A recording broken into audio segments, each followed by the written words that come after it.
Welcome back inside the Now Morning Show. Hope you're feeling all right. This morning, we have a very interesting conversation to be had because we've seen lots of social media chatter since the Prime Minister would have announced that he has intentions of removing the Columbus ships from the coat of arms and replacing it with the steel pan. And people have been for it, people have been against it, people have had lots and lots of different opinions. This morning, I welcome activist author Stuart W.R. Ramon Fortune. Good morning to you, sir. Good morning. Good morning. How are you? I'm very interested in this conversation because I feel as though it has brought up so many things in our beautiful twin island republic of Trinidad and Tobago. We're talking about colonial history, we're talking about national instruments, we're talking about national emblems and symbols, right? In your opinion, how important is it, firstly, for us to even consider removing or changing the coat of arms? Well, I think it's very important. I think it's something that should have been done a while ago, I would say decades ago. Something people have been advocating for, just never really got traction. Mm-hmm. Now I think there's no better time than now. You know, people may say that they'll have expenses and they'll have so many complications with the changeover, but no matter when you do it, those things will arise. So why put it off because of those issues? You know, I think the steel pan is topical right now as well, meaning that it's a national instrument. We have the World Steel Pan Day. We have all these different things promoting this, celebrating, not promoting, celebrating the steel pan because the pan itself promotes itself globally. Right. You know, so why not now? But what does it do to have the pan on the coat of arms? Okay, well, let me take it from a business. I'll put on my business cap for this, my consultant cap, sure. Right? When you're branding, you want to make sure you can take control of the narrative. You want to make sure the narrative is true. You want to make sure it's coherent. If anyone thinks about Trinidad, one of the first things to think about is Carnival, steel pan, the culture of Trinidad. They don't think about Columbus. I don't think anyone ever thinks about Columbus when you ask them about Trinidad. I don't think anyone thinks about three ships when they think about Trinidad. The main thing to think about is, well, one of the main things to think about is the culture, which is the Carnival, the steel pan. You know, the oil. Well, that cricket. Is right. But this is my point, right? They have so many different things that we can identify on the international stage that have made an impact, right? But which one do we own that no one can replicate, that is difficult to imitate? Anyone, well, Afghanistan, India, even America could celebrate that they're doing cricket now. You know, it's too easy to copy. In terms of branding yourself, well, in this case as a nation, you want something that no one else could really identify with. Trinidad, the steel pan, no one else can identify with the steel pan. Even if people may say it's made in China as well, it's made in America as well, but according to the geographical indicators that has been assigned to Trinidad, if you buy one from China, it's an imitation. Right. It's not the real thing. So if you want a steel pan, you have to buy one from Trinidad. So it's a very, very broad topic. You know, a lot of people have their passions, a lot of people have their concerns and so, but I think it's a move in the right direction. And especially for the children coming up, not us, I see gray in your beard, look at my hair, but the younger generation, they will have something else to look at growing up. When they're in primary school, they have a different aspiration, a different vision of what we are.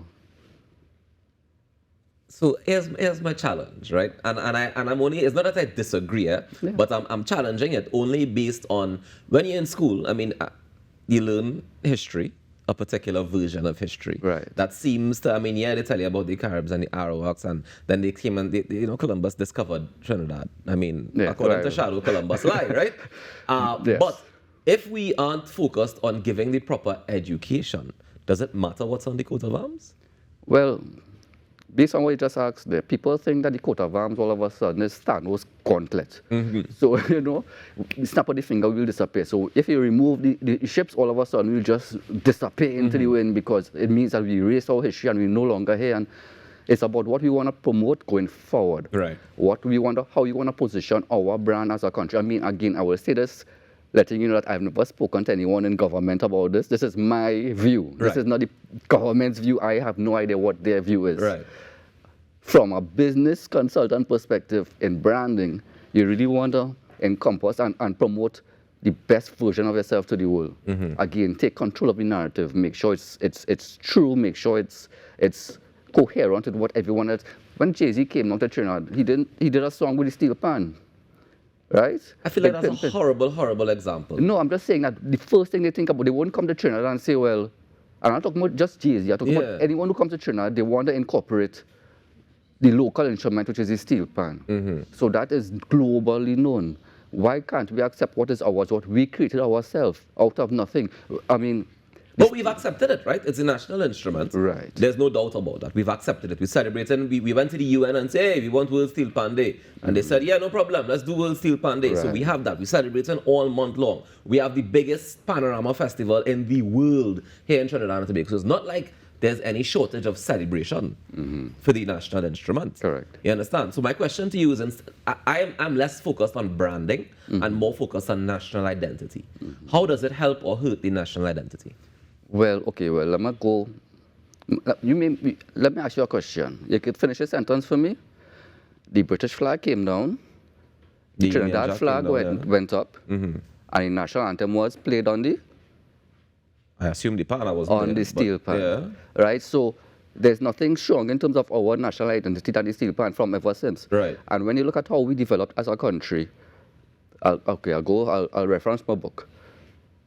When we came out of slavery, people might say we never came out of slavery, but after the emancipation came about, there was this battle of who's going to control the culture, shape the culture of the island moving forward, the former slave master or the former slave.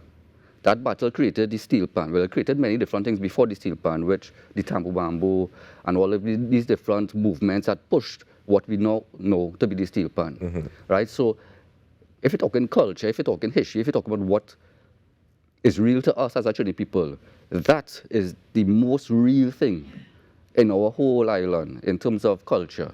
If you look at the carnival, people say carnival dying, but carnival not dying, pretty mass, these things with no substance, these things with no souls dying.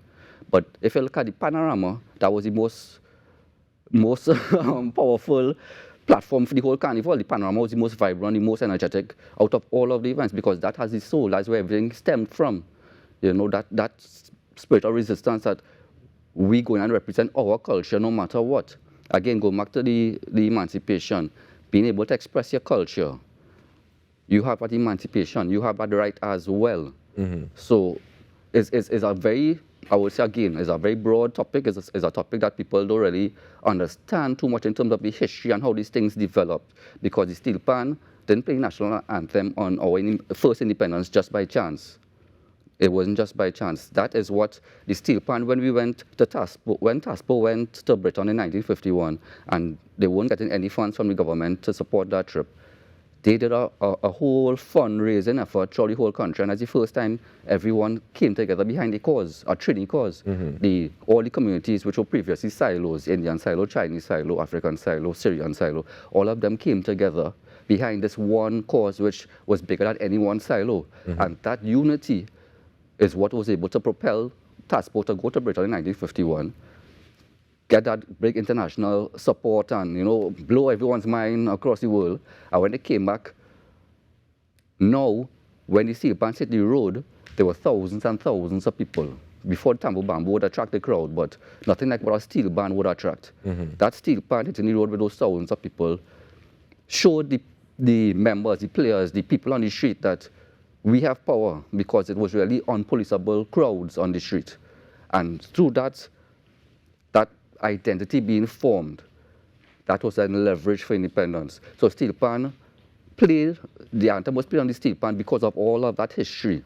So if you're asking about what best represents our history and our culture, and so there's nothing better than the steel pan. Right. Now, one of the things that steel pan also represents is that power of resistance that you spoke about, right? Yes. But that resistance was seen in a negative light by many in society. So let me be real. People used to get locked up for steel pan. People used to get beaten for steel pan. There was lots of resistance when it comes to not just people resisting with the steel pan, but people resisting against the steel pan. Yes. And a lot of people have inherited that view. in terms of seeing the steel pan as for a particular part of society, for the ruffians, for the ones up on the hill, and for the this and for the that, and for certain parts of society. Now, of course, over the years, that would have evolved, and Yes. for it to become the national instrument, it had to be accepted by the powers that be. It had to be accepted by the majority of people. Yes. But some people still have that view of the instrument, especially some people might be older and saying, well, I remember when they used to meet in the road and clash and fight and bottle pelting, and that's a dangerous activity. How do we encourage those people now to have that view of the steel pan that is ours, that is Trinbagonian Well, and all-encompassing? that's a challenge that they have with them, their own selves. Because you can't look at what was going on in the 60s, in the 70s, and then look at what's going on now and think it's the same thing. But you just did. You just went back to the 60s and said that the steel pan was played on the anthem was played on the national on steel pan. Yes. Which is part of the reason why we should realize that it's all encompassing. You went back to Taspo just now and you say that's part of the reason why it should be Right. all encompassing. That same back in time was also the resistance, was also the fight. So Let me how ask can you a say that question. you can look at one but you can't look at the next one? Again, after the emancipation, there was this battle. Right. Who want to dominate the culture? So you have to answer who had those reservations and why they had those reservations in the first place. Right? Some of them may have been antiquated in their thinking. Yes, there was a lot of violence in the steel pan, but in anything that is new, they will always have a lot of friction, a lot of battles back and forth until it streamlines itself and moves forward in the right direction. So again, that's why I said you can't look at how it was managed and the actions of those days and compare it to now where it's a lot more, you would say, civilized and a lot more professional, It's a whole different industry right now. And for those people who have those antiquated ideas about the steel pan, I'm really sorry, but that's something that they need to deal with on their own, in their own minds. But that's what I'm saying, like, how do we encourage them? How do we encourage them to see the bigger picture, to see what it is now? How do we get that education out there? Well, exactly what we're doing right now. For instance, I'll put back on my business consultancy cap. In any change, there will be a change cycle, a change curve that will exist. There's the status quo which existed up until 2 weeks ago or so. There was a change. After that change, there will always be resistance, then resignation, then evolution, and then full adoption into the new status quo. So there will always be resistance whenever there's a change. What we're doing right now is what it needs to be done when there's a change. You need to educate the people, explain to them, assure some of their fears, discuss the issue with them so they understand. You kind of have to hold their hand so that they could understand, okay, well, yes, this really could benefit us.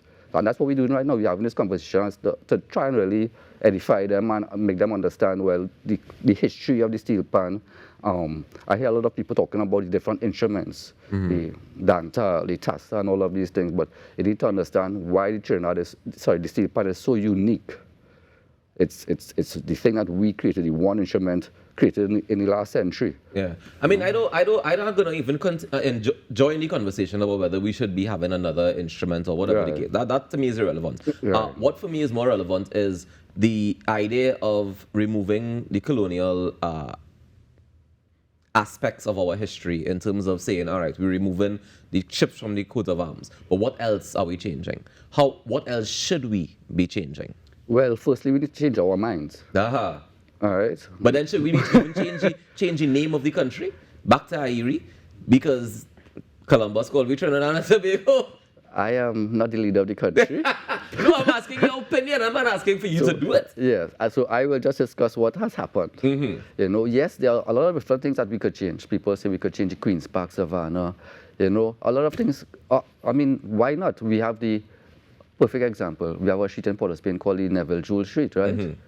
We have a street in Diego Martin called Wendy Fitzwilliams Boulevard, right? We have Queen Janelle Penny Missy Young Street. Exactly. So everything, another thing, things have to be done incrementally sometimes. You can't just say we change everything tomorrow. Or else you definitely will see a lot of resistance. You definitely will see a lot of challenges in terms of the logistics of it. So sometimes things have to be done incrementally so people could, be guided along with what changes need to occur. But yes, I am for any removal of the colonial past, the history. It's not as though we're removing the story, the history. You could still know the stories. It will still be taught in secondary school history classes. And so it's not as though the history, again, it's not the gauntlet of Thanos where because it's removed, all of these things never occurred. Right. You know, in fact, when when you're teaching the steel pan, you're teaching more about the history, about the whole colonial past than having 3 ships on the coat of arms. If anyone wants to dig into that steel pan history, you're getting a broader, Of course. spectrum. So to sum it up, you agree with the changes? I agree with anything to promote the steel pan on an international scale. Putting it on the coat of arms, I have no problem with that. I am 120% behind that. Nice. Well, Stuart, thank you so much for joining us this morning You're and having this welcome. conversation. Thank and do you. enjoy the rest of your day. Yes, sir. Ladies and gentlemen, I want to remind you that this evening we have the public consultations for the review of the placement of statues, monuments, and signage in Trinidad and Tobago. We're carrying it live here on TTT, so you can tune in or you can head on down to the Government Plaza and be a part of the conversation. We take that quick break and come back with more. Stay tuned.